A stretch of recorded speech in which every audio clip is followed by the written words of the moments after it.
Hello everyone, good morning to all of you and welcome to Mamaths channel. आज हम लोग जो है क्लास 11th का फर्स्ट लेसन जो है समुच्चय के बारे में पढ़ेंगे।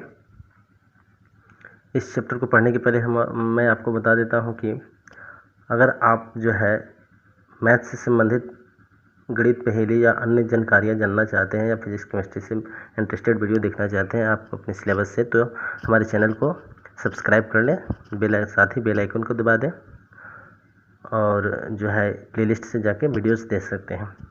चलिए हमारा जो है समुच्चय चैप्टर देखते हैं। इसमें पहल समुच्चय की परिभाषा जो है सुपरिभाषित वस्तुओं के संग्रह को समुच्चय कहते हैं। नहीं, अच्छा से जिसका डिफिनेशन हम दे सकते हैं, उसका कलेक्शन बना ले, संग्रह बना ले, तो वह समुच्चय होगा। The well defined collection of objects is called set. Example में हम दे सकते हैं जैसे में ए बराबर 1 2 3 4 5 या ए बराबर प्रकृत संख्याएं, इस तरह से। अब हम देखते हैं कि कौन सा ऐसा उदाहरण है जो समुच्चय नहीं है, ये भी हम देख सकते हैं। जैसे ए बराबर मझौला ब्रैकेट में लिखेंगे हम विश्व के खतरनाक जानवरों का संग्रह। तो खतरनाक जानवर को हम सुपरिभाषित नहीं कर सकते हैं, गाय भी खतरनाक हो सकती है मौका मिलेगा तो, इसलिए हम उसको समुच्चय नहीं कहते हैं। इसी तरह से विश्व में सबसे अच्छे खेलने वाले खिलाड़ी का संग्रह, तो सबसे अच्छा कौन कब खेल देगा बढ़िया से, ये हम नहीं कह सकते हैं। जो खराब प्लेयर भी होगा किसी पिच पे अच्छा कर सकते, इसलिए वो समुच्चय नहीं आता है। शॉर्टकट में आपको समझा दें, समुच्चय नहीं होगा कौन सा, तो मतलब जो सेट के अंदर कोई एडजेक्टिव से उसका वर्णन हो, जैसे अच्छा, सुंदर, बुरा, खराब, इस तरह से, तो वो परिभाषित नहीं हो पाता है, इसलिए वह समुच्चय नहीं होता। आप प्रश्नावली 1 बनाएंगे तो उसमें पहचानना रहेगा कि कौन सा समुच्चय है और कौन सा समुच्चय नहीं है। तो इसलिए आप उसमें देख लेंगे जो कौन सुंदर, अच्छा, बुरा, इस तरह से होगा, डेंजर, एडजेक्टिव्स जो होंगे उसमें, तो वो समुच्चय नहीं होगा। और जिसको आप रिप्रेजेंट कर सकते हैं, पहचान सकते हैं, परिभाषित होता है, उसको समुच्चय मानते हैं। तो चलिए बात आती है समुच्चय को रिप्रेजेंट करने, लिखने के लिए उसको दर्शाते कैसे हैं, तो हमेशा कैपिटल लेटर से दर्शाते हैं, बड़ा ABCD से, और उसको मझौला ब्रैकेट के अंदर रखते हैं। मझौला ब्रैकेट जो होता है उसमें अंदर एलिमेंट जो अवयव होते हैं कमा लगा के हुए लिखते हैं। चलिए आगे हम इसको देखते हैं।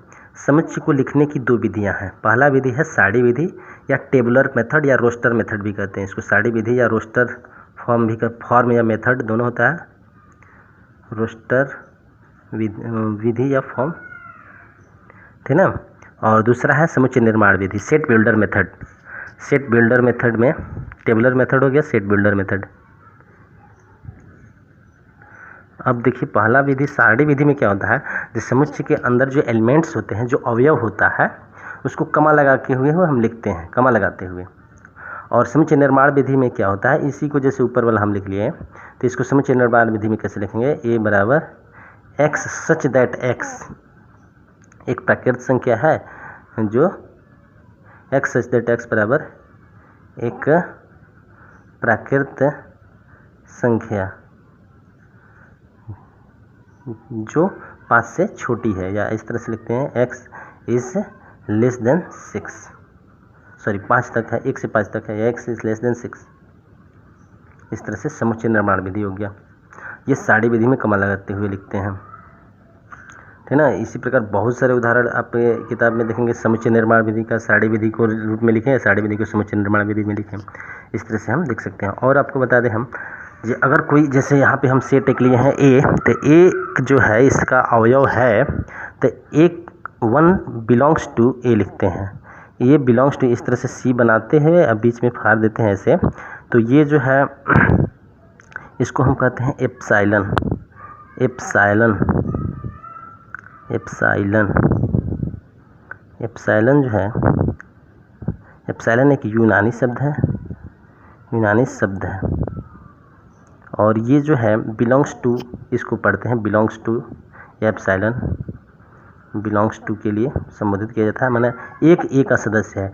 कभी भी एक को यहाँ पे मझौला ब्रैकेट में नहीं रखेंगे, जब सदस्य आता है तो मझौला ब्रैकेट में यहाँ पे नहीं लगाते हैं, ठीक ना। और अगर मान लीजिए कि इसमें 6 नहीं है, तो 6 नहीं है तो हम लिख सकते हैं 6 डज नॉट बिलोंग्स टू ए, इस तरह से लिख देते हैं। जो मिलेगा उसको बिलोंग्स टू है, जो नहीं मिलेगा उसको नॉट बिलोंग्स टू या नॉट एप्सिलॉन लिख देते हैं। ठीक ना। यदि आपको इस पहला चैप्टर से कोई समस्या आती है, परेशानी आती है तो हमको कमेंट करके बताएं, और जो भी इसमें दिक्कत आती है हम ज़रूर इसको समाधान करेंगे। इतना से आप पहला चैप्टर जो है 1.1 जो है बना सकते हैं। अगले वीडियो हम 1.1 का बनाते हैं। वीडियो देखने के लिए धन्यवाद।